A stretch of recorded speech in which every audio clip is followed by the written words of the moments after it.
So another happy topic, the spiritual physics of hell. You know. Hell, we've heard about it, thought about it. Is it real? Just a bunch of religious malarkey. We're scared of it. Some of us are not scared of it. What is it? Is it real? And so the spiritual physics of hell is these domains, these frequency domains. Imagine just like there's domains of the electromagnetic energy, you have different frequencies. These mansions, Jeshua calls it, in my Father's house are many mansions, many different frequencies. In the Tibetan Book of the Dead, the bardos, the different levels of energetic existence where the soul goes after death. The Egyptian Book of the Dead, the Vedas, the Mayas, speaking of the underworld, These are real places. These are real domains, frequency compartments, if you will. How does hell happen? Now, this is the one thing. Hell does exist. Near-death experiences, call it hell, whatever you want. There's not one hell. There's many different levels of existing after here, just like there is on earth. There's many different social strata, different stratas people exist in. Some people are really enjoying the creation. Others feel trapped horribly and life is a bitch and then you die, There's many different ways of experiencing source life. So there is when we leave here, or when this body seemingly disintegrates, right? So the way these, quote, nasty dimensions, if you will, in near-death experiences, there are many that are beautiful. You meet the light, the tunnel, the mandala, so forth, right? Thomas Mellon Benedict is probably one of the best, if you look him up, in describing an actual near-death experience. But some of the near-death experiences are of hell realms, terrible places where beasts and animals and other people are wailing and screaming and clawing at you, and fire and torment and all that. Those are real experiences also. How does that happen? The way that works spiritual physics-wise is we as creator souls, we are the creators. We are pieces of the source. We are made from the source. We are sons and daughters of God, if you will. The source is within us, our higher selves, our kundalini, our chakra system, our energetic system has a direct connection. At the center of each chakra is a little tiny black hole, if you will.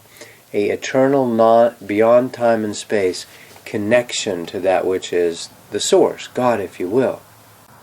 So we are connected to source, and we are then creators.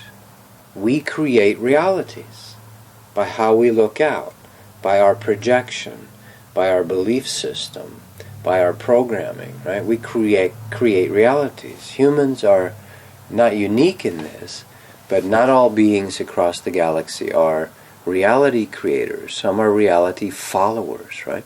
We can actually create beings. We can create more beings. That's a creator. That's a piece of the creator. You come to ayahuasca ceremonies with us, and you will see, I remember one distinctly right now, a ceremony where I'm seeing these energies, these creatures, if you will, looking like horrible demonic creatures, coming out of people, out of their mouths, out of their ears and eyes, right? There's these energies coming out of people, because part of the ayahuasca ceremonies is true healing, making whole again, and that is cleaning and clearing out these energies that are denial energies in us. When we deny certain experiences as human beings, if you deny an experience, you can create these pieces of energy being trapped in hells. This is like ghosts. They circle forever and ever, right? They're stuck in a pattern they can't get out. These can be soul fragments of us, pieces from a traumatic death. They can also be actually created mortal beings, like the genies in the bottle, or like Solomon worked with, discarnate entities. We can create entities. We're telling some truth here now.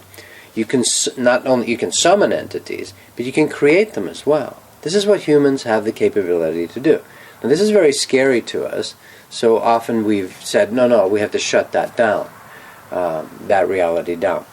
If you create certain pieces of you, or an experience, imagine this, an experience goes out of you, from your heart, from your beingness. You want to have a certain experience. As you progress into it, you realize, I don't want this, or this is traumatic, or this has gone horribly wrong.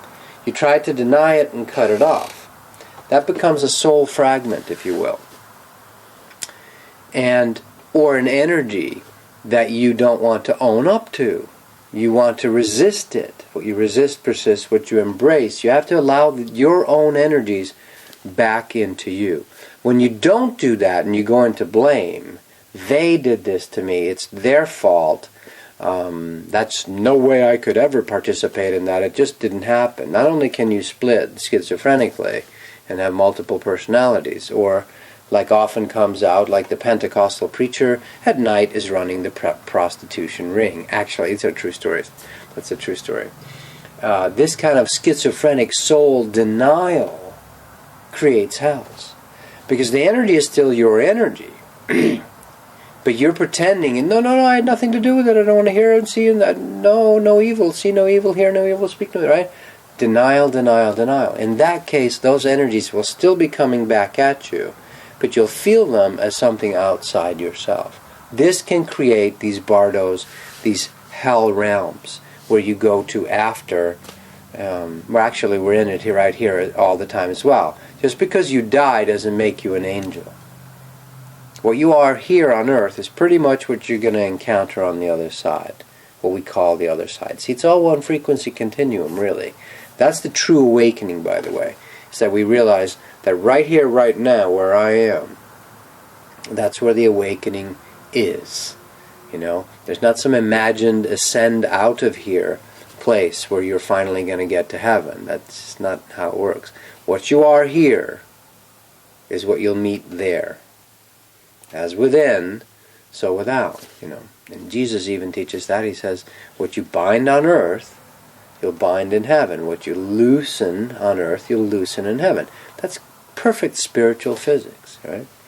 So hell realms are created, whether it's the Tibetan bardos, the underworld of the Mayas, you know, the hells of Christianity, the Hades of the Greeks, right? The undergoing these passages are necessary. To heal yourself, you need to go back to your personal hells and clean house. Come out wherever you are, right? Clean these aspects of yourself up. Naturally, then, you will start to have much more energy and ascend, literally. That's true ascension. Fake ascension is avoiding your stuff and trying to spiral out of the body through fancy Merkaba, or yogic techniques can be misused for that as well. That's false ascension. You will at some point in your soul's history have to go back and retrieve your energies. No one can outrun their energies. You can't move into a gated community in heaven and hope that you can lock out all the bad riffraff. It doesn't work, because these energies are inside you. They're in your chakras. They have strings right into your chakras, into your spinal column, into your kundalini, into your essence. So wherever you go, they go with you. It's no different than the family who tries to move and find a better place, and it's actually their grandson that they've been taking care of that's doing the robberies and all the evil shit. He comes with them inside the gated community. Well, it's the same with our denied, dysfunctional energies, right? So these hells get created because here on earth we can kind of deny it. It's getting harder now to deny your own energies. But on the other side, or in the fourth dimension and above, you really can't deny it. You can keep denying it, but it'll be more in your face. So it can appear, because our minds are the reality manufacturing machines. Okay? We create the reality. So you can create these creatures, demons coming at you, tearing at your flesh, wanting at you. Those realms exist. You can also just create it as energies, you know. During this ayahuasca ceremony, I'm seeing it as this particular color, greenish energy, or it's this frog demon coming out of my friend's mouth, you know. I can see it both ways, and God's source is showing me, view it as energy, view it as an anthropomorphic form. They're made up. But we as humans are creators of energies and dissolvers. We're masters. We are pieces of God's source. God creates souls and dissolves souls. And we have the ability to create beings and dissolve beings as well. Now, just because most humans have abdicated and gotten away from this power doesn't mean it's not latent in us. So there's a big arrested development, confused state we're in currently.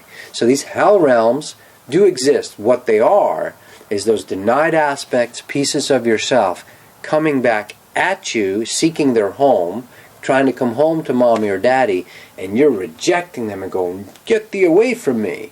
But it will persist because its only home, its only resolution is to come back to you. This is why soul integration, soul retrieval of these fragments is really one of the key aspects to healing. This is what true shamans work with. Any true teacher works with this. It's not about imagining figures of light, as Carl Jung says, but it's going into the darkness and cleaning it up that makes for the true healing, the true ascension. You end up in a happy place, Mr. Happy Buddha, when you've actually done this work. Is it fun? No. Sometimes it's not. Is it horrible, terrifying? Yes. Will you literally almost shit yourself in the ayahuasca ceremonies? Yes, you will. Okay? This is part of the real deal. There is no gated community heaven that you can create.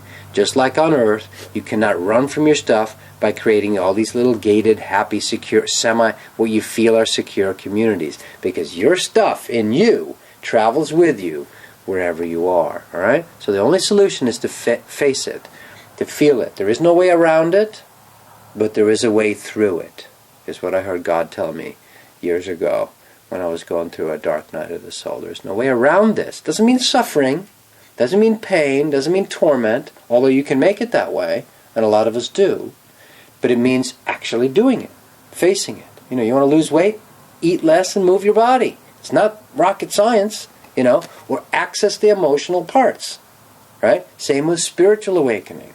Access those things that are dysfunctional in you, be willing to face them and deal with them. That's what I do every day with people. That's what I work with people. And it's very loving, it's graceful, God is very loving, Source is very loving. We have so much help nowadays. So, your angels, your beings, so many beings that are wanting to help us with this awakening. But this is the key. This is the key. Clean up your own energetic backyard. Clean up your own backyard, which is your temple, your body, your emotions. That will do more to help awaken, heal, fix the pet population problem, get rid of pollution, get rid of chemtrails, evil governments, all that stuff will be gotten rid of when you get rid of those things inside you. And there's no way around it. You can't run from it. You can't run from your shadow. I like him. You can't run from my shadow. My shadow is there. You can't outrun your shadow. The shadow is nothing. In shamanic teachings and Taoist teachings and many teachings, because it's the same principle everywhere, Hopis, one of the techniques is to spend time with your shadow. Literally with your shadow. Learning to see what's in the shadow. Absorbing the shadow. One of the master techniques of a true yogi, a true awakened master, one of the telltale signs is occasionally they cast no shadow because they have cleaned up their shadow. Now that might seem fanciful and metaphorical, but it's actually true. It's spiritual physics. Hells exist, heavens exist. These are terms, right? Depends on what you prefer to enjoy. Someone's heaven and someone else's hell, just like here on earth. Okay? But so these places, denying your own energies, those things that you have participated in, been a part of, or created, that creates hell. Denial creates the hell. The acceptance, the reabsorption, the healing, the cleaning, that frees up your energy, gets you your power back.